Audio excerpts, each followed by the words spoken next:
प्रभु रामचंद्र भगवान की जय।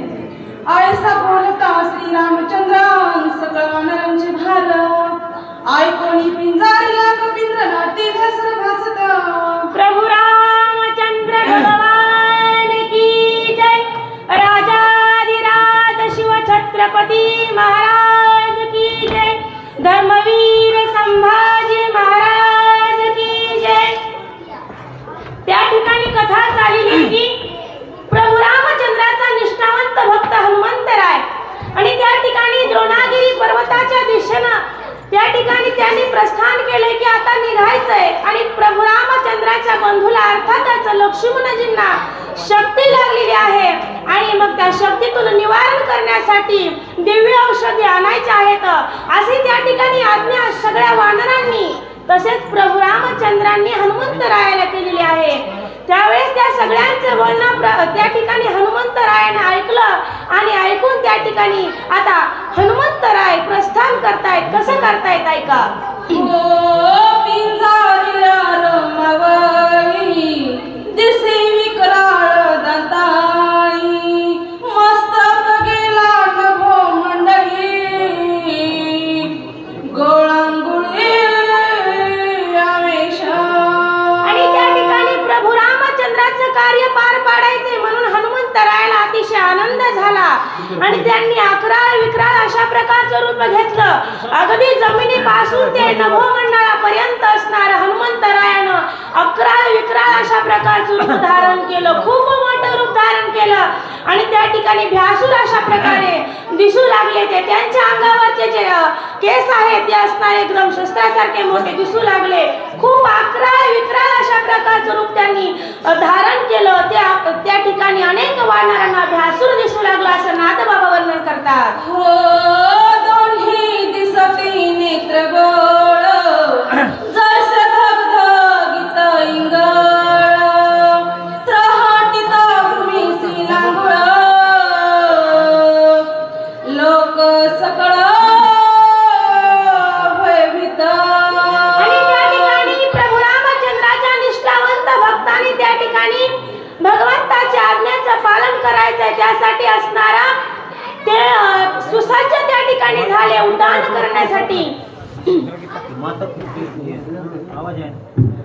उड्डाण करण्यासाठी सुसज्ज झाले त्यावेळेस असणारा त्या हनुमंतरायाचे डोळे असणारे जसं काही धगधगीत इंगळ म्हणजे ज्याप्रमाणे कोळसा आपल्या चुलीमधला जसा काही लाल भडक दिसतो ना हा अगदी त्याप्रमाणे असणारे त्या हनुमंतरायाचे डोळे लाल भडक दिसू लागले। अकराळ विक्राळ अशा प्रकारचं रूप त्या हनुमंतरायाचं दिसू लागलं आणि जसं काही या सृष्टीतील अनेक जीवांना ते हनुमंतराय भ्यासूर दिसू लागले अशा आवेशामध्ये ते त्या प्रभु रामचंद्राचं कार्य पार पडण्यासाठी तयार झालेले आहेत। हो वळीला पुछांचा कोडा लंघोनी स्वेळेचा कडा रामस्मरणी वेगळा केला गाडा भूपकार। आणि त्या ठिकाणी हनुमंतरायानं असं दन दिशेने शेपूट त्या ठिकाणी आपटावं आणि त्या शेपटाचा धाड दिशेने आवाज आल्यानंतर सगळ्या करी कळाला धाव वाटावं असे त्या ठिकाणी ते हनुमंतराय दिसू लागले। त्यांचं सर्वांना भीव वाटू लागलं त्या ठिकाणी आणि हनुमंतराय असणारे तयार झाले की भगवंताच्या आज्ञेचं पालन करायचंय। हनुमंतरायाला त्या ठिकाणी संजीवनी आणायची आणून त्यांना असणार त्या आजारातून त्यांना बरं करायचं आहे पण असणार तेवढाच नुसतं मनामध्ये नव्हतं तर प्रभु रामचंद्राचं स्मरण चिंतन सतत मनामध्ये होतं आणि आता उड्डाण करायचंय म्हणून असणार प्रभु रामचंद्राचा नावाचा गजर केला भूपकार केला। कसा केला।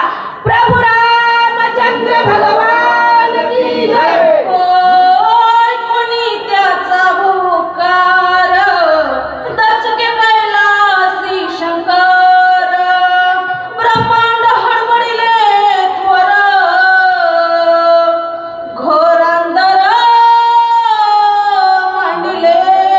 आणि त्या प्रभु रामचंद्राचा असणारा भूपकार केला हनुमंतरायाने भगवंताचा नावाचा उच्चार केला आणि मग त्या ठिकाणी सगळ्या कळी काळाला भ्याव वाटावं।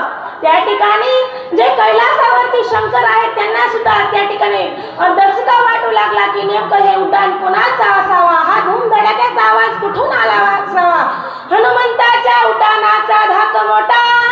उमा झोंबतसे नीलकंठा रमा धापटी वैकुंठा भव संकट निवारा. या सगळ्यांना भीती वाटू लागली की हा आवाज कशाचा असावा, हे अकाली प्रलय कशाचा असावा. असा त्या ठिकाणी उड्डाणाचा दरारा त्या हनुमंतरायांचा दिसू लागलेला आहे. काळी प्रयळ काय सासरश्री प्रलय रुद्र निमती द्रष्टी इंद्रदिका पडले संकटी प्राणकंठी दाटले.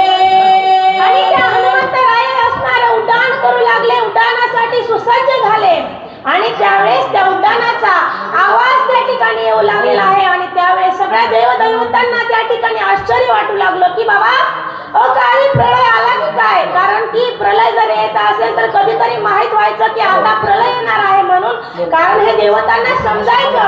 पण आजची गोष्ट काही वेगळी होती. हा अकाली प्रलय होतोय की काय म्हणून अनेकांना भीती वाटू लागली. त्याचबरोबर इंद्रादिक जे काही देव होते यांनी स्वतःच्या कंठामध्ये प्राण धरला आणि त्यांचा आता जीव जातोय की काय अशी धाडधाड भीती दुखदुख त्या ठिकाणी आणि अनेक देवांना वाटू लागली. कडे खचले सागरी वृक्ष भ्रमती गगनांतरी उड्डाण करिता कपी केसरी सुरासुरी आकांत. आणि त्या ठिकाणी हनुमंतराय उड्डाण करू लागले. त्यावेळेस असणारं काय झालं, त्या उड्डाणाच्या त्या ठिकाणी उड्डाणानं असणारा वारा सुटला, त्या ठिकाणी दाब निर्माण झाला आणि त्यामुळे असणारे जे काही कडे होते ते तिकडे खचले, असणारे खाली पडले, कोसळले त्या ठिकाणी. त्याचबरोबर जे काही झाडं झुडपं होती डोंगरावरची ती सुद्धा असणारी आपोआप त्या ठिकाणी उडाली असणारे आणि त्या हवेमध्ये भ्रमू लागली. असं त्या ठिकाणचं वातावरण निर्माण झालं. आणि ते वातावरण का निर्माण झालं तर हनुमंतराय उड्डाण करू लागले आपल्या लक्ष्मणजीसाठी.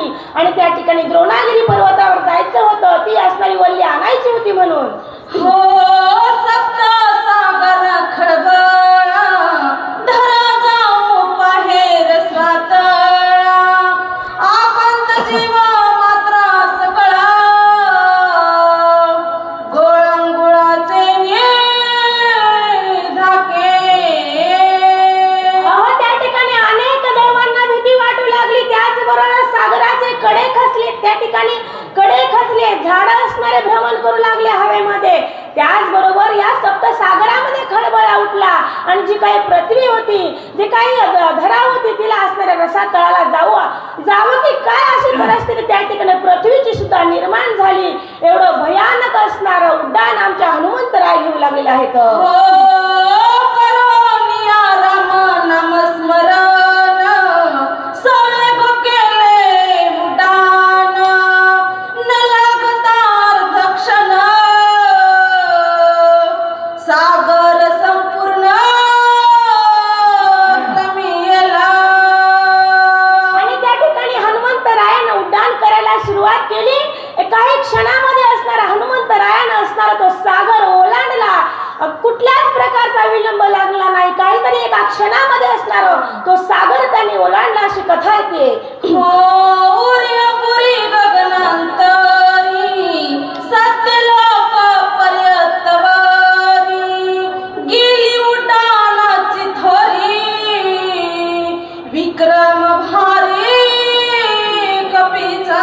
आणि त्या ठिकाणी नाथबाबा सांगतात की त्या हनुमंतरायाचा उड्डाण असणारा अगदी पृथ्वीपासून ते सत्य लोकांपर्यंत वरी उंच असणारं ते उड्डाण त्यांचं गेलं. आणि त्यामुळे असणाऱ्या सगळ्या दैवतांना त्या ठिकाणी विस्मय वाटू लागला, आश्चर्य वाटू लागलं, आनंद वाटू लागला की भगवंत प्रभू रामचंद्राचं कार्य हनुमंतराय त्या ठिकाणी पार पाडतायत म्हणून. हो दिशा दुमदुमल्या संपूर्ण प्राणांतिका सकळ राक्षस गण ते कोणिया रावण अति चिंता मन पजवी. आणि त्या ठिकाणी हनुमंतरायानं उड्डाण केलं आणि उड्डाण केल्यानंतर असणाऱ्या अनेक देवतांना त्या ठिकाणी आश्चर्य वाटू लागलं.